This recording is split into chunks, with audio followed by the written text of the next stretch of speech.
J'arrivais à la frontière slovène, c'était 1h du matin, le 10 janvier. Et là donc, je suis arrivé là-bas.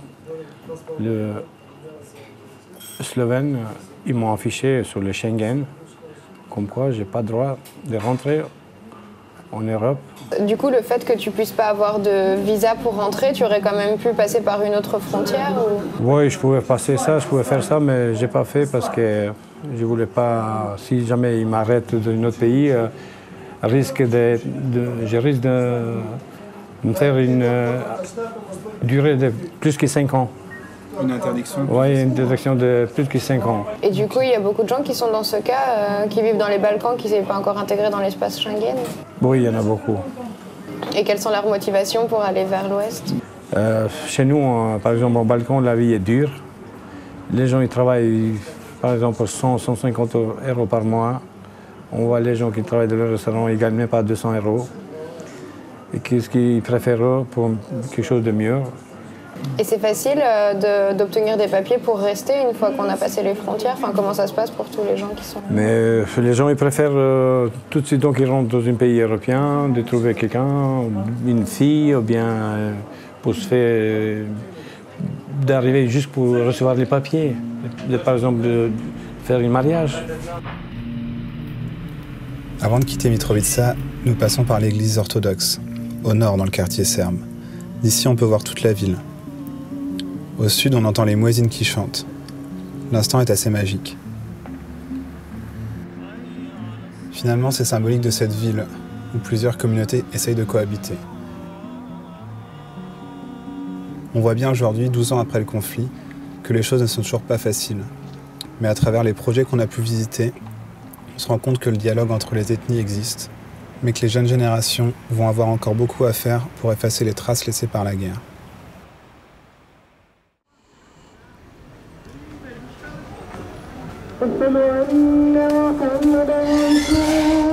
À Skopje est née une véritable figure planétaire, Agnès Konja Boiagiu, mieux connue sous le nom de Mère Teresa. Catholique albanaise de nationalité indienne, Mère Teresa va pendant plus de 40 ans consacrer sa vie aux pauvres, aux malades et aux laissés pour compte, d'abord en Inde et puis dans d'autres pays. Elle fonde les Sœurs missionnaires de la Charité, reconnaissables à leur sari blanc et bleu. Mère Teresa nous apprend à faire une distinction entre la pauvreté librement choisie de ces religieuses, qui est un signe, et la misère imposée, qui est le résultat de la pauvreté. Pour elle, c'est le résultat de notre refus de partager. Dieu n'a pas créé la pauvreté, il nous a seulement créés, nous. Donc la congrégation des Sœurs de la Charité agit au nom de Mère Teresa. Elles ont un orphelinat à l'étage et elles distribuent aussi de la nourriture aux personnes les plus démunies. C'est touchant de voir comment elles se dévouent à cette cause-là, en fait, Elles ne sont pas présentes sur les médias, elles ne cherchent pas à attirer les médias, elles ne cherchent pas à avoir forcément de l'argent régulier, elles refusent d'ailleurs certains dons si ça devient des subventions régulières, elles n'en veulent pas. Donc finalement, elles veulent garder leur indépendance, mener leur action à bien en étant indépendants, sans être récupérées par différents mouvements ou être utilisées, à ce que leurs images elles veulent pas que leur image soit utilisée par d'autres mouvements, par un État. Elles n'ont même pas voulu nous accorder d'interview et c'est une preuve de dévotion totale qui surpasse le fait qu'elles soient médiatisées, qui pourrait aussi les aider. Il y a une des phrases qu'a dit l'une des sœurs qui nous a reçues que j'ai beaucoup aimée, c'est que chaque personne qui a côtoyé Mère Teresa pourrait dire que c'est à elle qu'elle a donné le plus d'amour. Et ça montre à quel point Mère Teresa, j'imagine, avait ce don d'empathie et qu'elle pouvait connecter avec les gens à une échelle qui surpasse tout. Et c'est le message qu'elles nous ont essayé de nous faire passer en nous accueillant si gentiment et si intimement.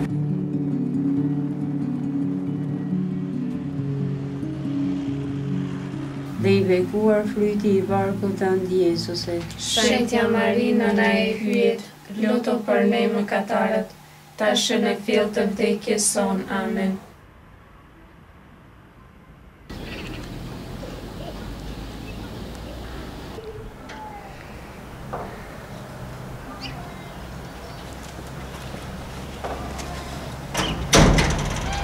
Io come una donna albanese, io ho una speranza, diciamo, che adesso stiamo camminando, andare avanti, diciamo andiamo indietro europea, i paesi europei, però qui piano piano, come i giovani, come diciamo, sono usciti fuori, hanno visto le mentalità diverse di altri paesi e poi noi siamo un popolo che siamo dappertutto usciti in tutto il mondo, così vediamo le altre culture, le altre mentalità e poi ci torniamo in Albania, si ritorna e poi io penso che anche loro hanno gli occhi più aperti, hanno diciamo, il gusto più bello, diciamo che non pensano più come era prima. Radio Maria ci sente tramite internet in tutto il mondo. Invece, secondo Reti, si sente in Kosovo, in una parte di Kosovo, Albania tutto e poi Montenegro, siamo vicino. In altri paesi si sente tramite internet, perché i reti non sono ancora. Però questa radio è sempre albanese, nella nostra lingua albanese.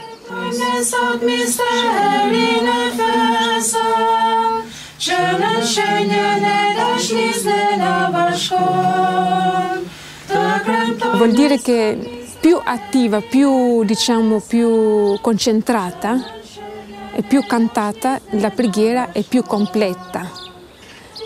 Diciamo che è più bello anche per esempio ascoltare la musica, è molto importante diciamo, nella preghiera, anche nella Santa Messa si cantano i canti, così ci sono proprio i parti che si può cantare i canti. La musica è molto, diciamo, anche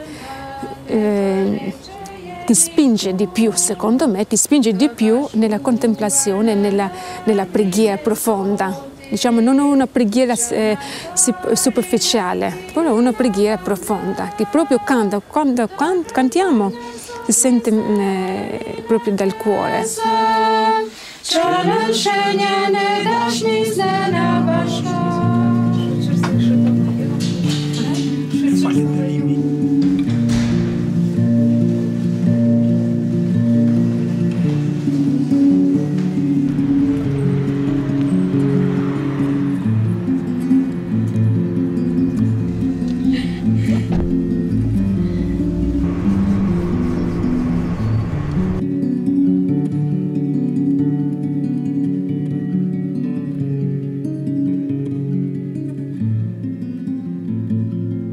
Sono Sor Vida Ademi, vengo da Kosovo, un paese nelle montagne anche, e vengo da una famiglia musulmana.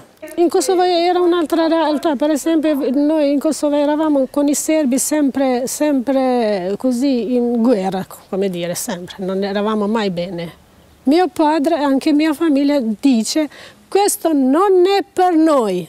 Suore sono buone, sì, perché hanno visto che le suore lavorano buone, non avevano contro delle suore perché hanno aiutato tanto, non avevano, anche avevano, con la medicina hanno aiutato tanto questi poveri.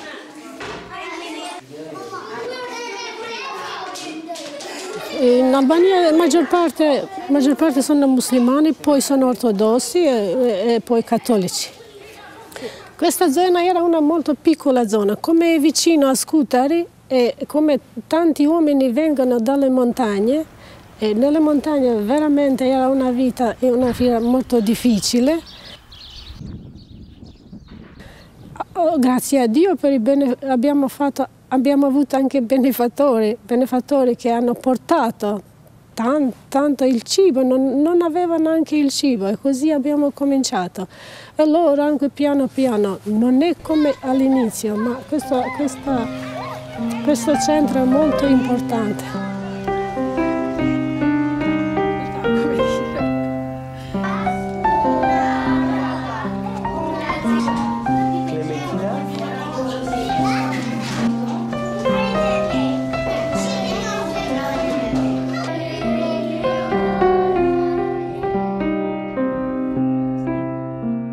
A trasmettere valore, essere discepoli di Gesù, come Gesù ha fatto, anche noi, io e loro, dovevamo fare. E Gesù ha fatto, ha voluto l'uomo, ha servito, ha aiutato. È così. È molto importante un rispetto per tutti, una libertà, anche spirituale libertà. Così, per me è molto importante.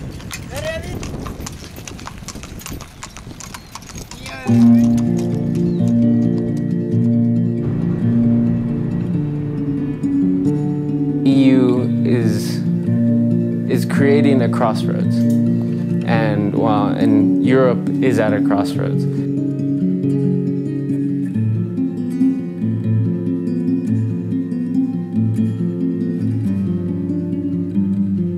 The greatest threat that I see is from intolerance. I think there's a growing popularity amongst nationalist parties, and I think that actually causes a lot of friction that can cause problems when we're trying to create a multi-ethnic union. I really hope that as we are a part of the Europe, to be really a part of Europe, not just to be in the map, but to be a part of Europe in every sense. Because we are here in Kosovo like some kind of cage in the middle of Europe. We are closed in each side, we cannot move freely, as Albania, as Serbia, and as Roma, everybody. And I really hope that our children and our future generations can feel them as Europeans, as other places of Europe.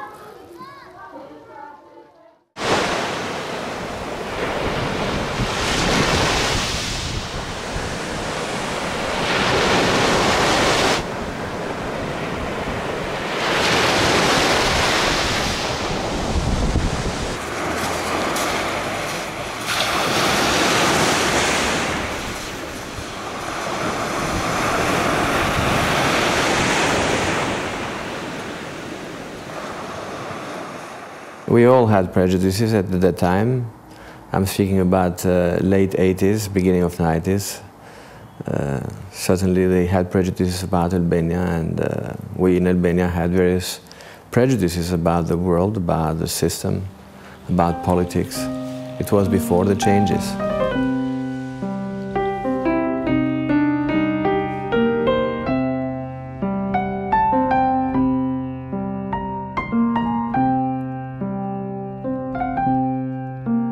We hear a lot the politicians of Albania say that young people of Albania, they are the future. Well, I believe that it's not just this. Young people of Albania, they are definitely the future, but they are also the present. And as being as the present, we have to start getting them involved even more today and not wait for the future to come. Albania, it's a very young nation, which is very important. I mean, the average age now it's less than 30. It's, besides Kosovo, it's one of the youngest nations in Europe, so it has a great deal of potential amongst young people.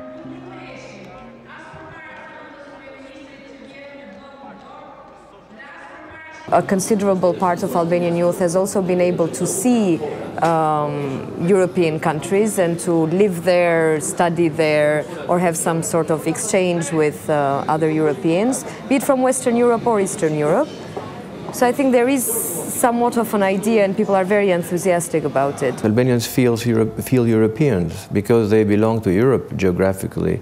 They belong to Europe as far as a system of values that they have embraced through the centuries are concerned. In terms of aspirations, I think there's excitement about more opportunity to travel, more opportunity to study abroad, more opportunity to exchange experiences.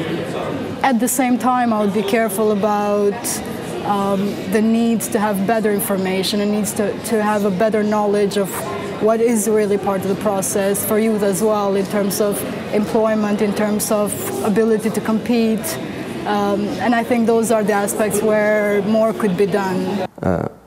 Certainly that joining European Union it's not only a formal act of becoming a member of a family, of a club, but first of all it's a matter of reaching certain standards, certain let's say, standards which in the very end impact substantially the life of the people.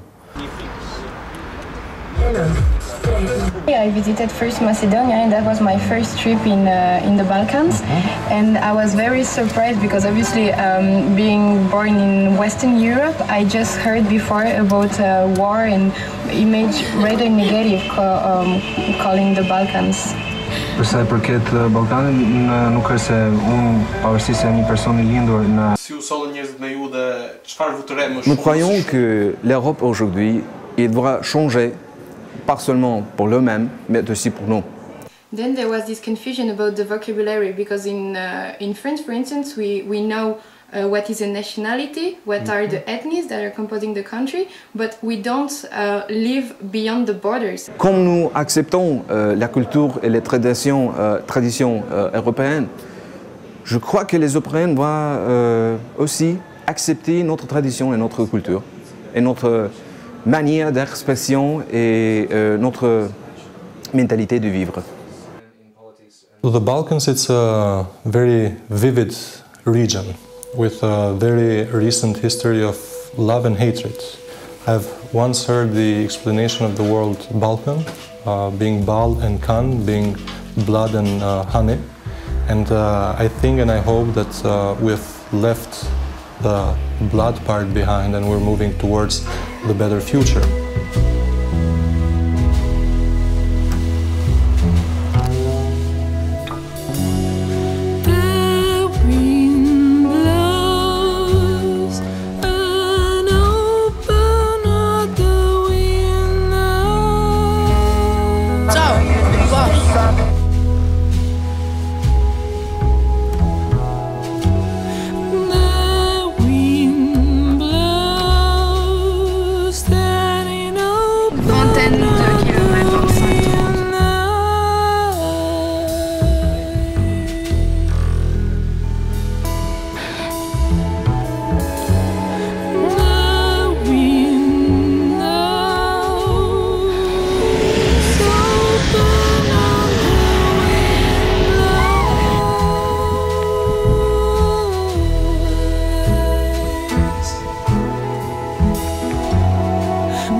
Estamos en el centro del lago y estamos cerca de la frontera entre los tres países.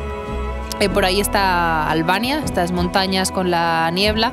Ahí están los primeros pueblos y a partir de esta isla de aquí que se llama Golemgrad y hacia la derecha es Skopje, Fyrom.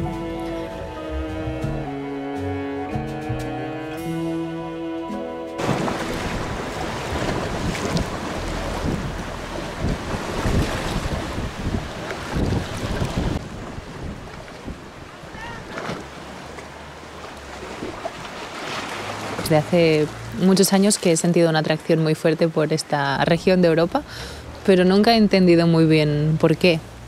Supongo que en parte me atrae el hecho de que es como la frontera entre Europa y Oriente y bueno, que de alguna manera que no está el materialismo, no es un mundo tan materialista como Occidente, ¿no? Que las cosas van más despacio, es un poco como que es un poco mi casa espiritual, los Balcanes, ¿no? Pero, no sé, un poco se me escapa también, no sé por qué me gustan.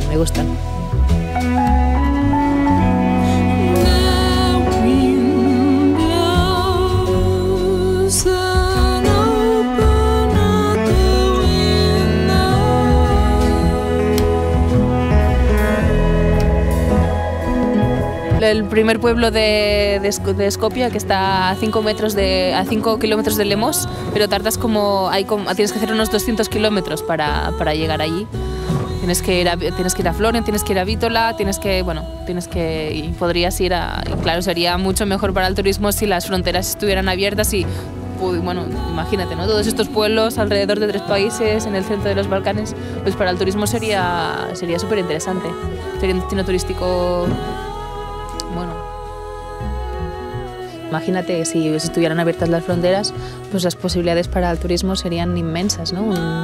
Un lago en el corazón de los Balcanes con 3 culturas tan diferentes y tan similares, bueno, sería increíble, ¿no? Una oportunidad turística así, creo.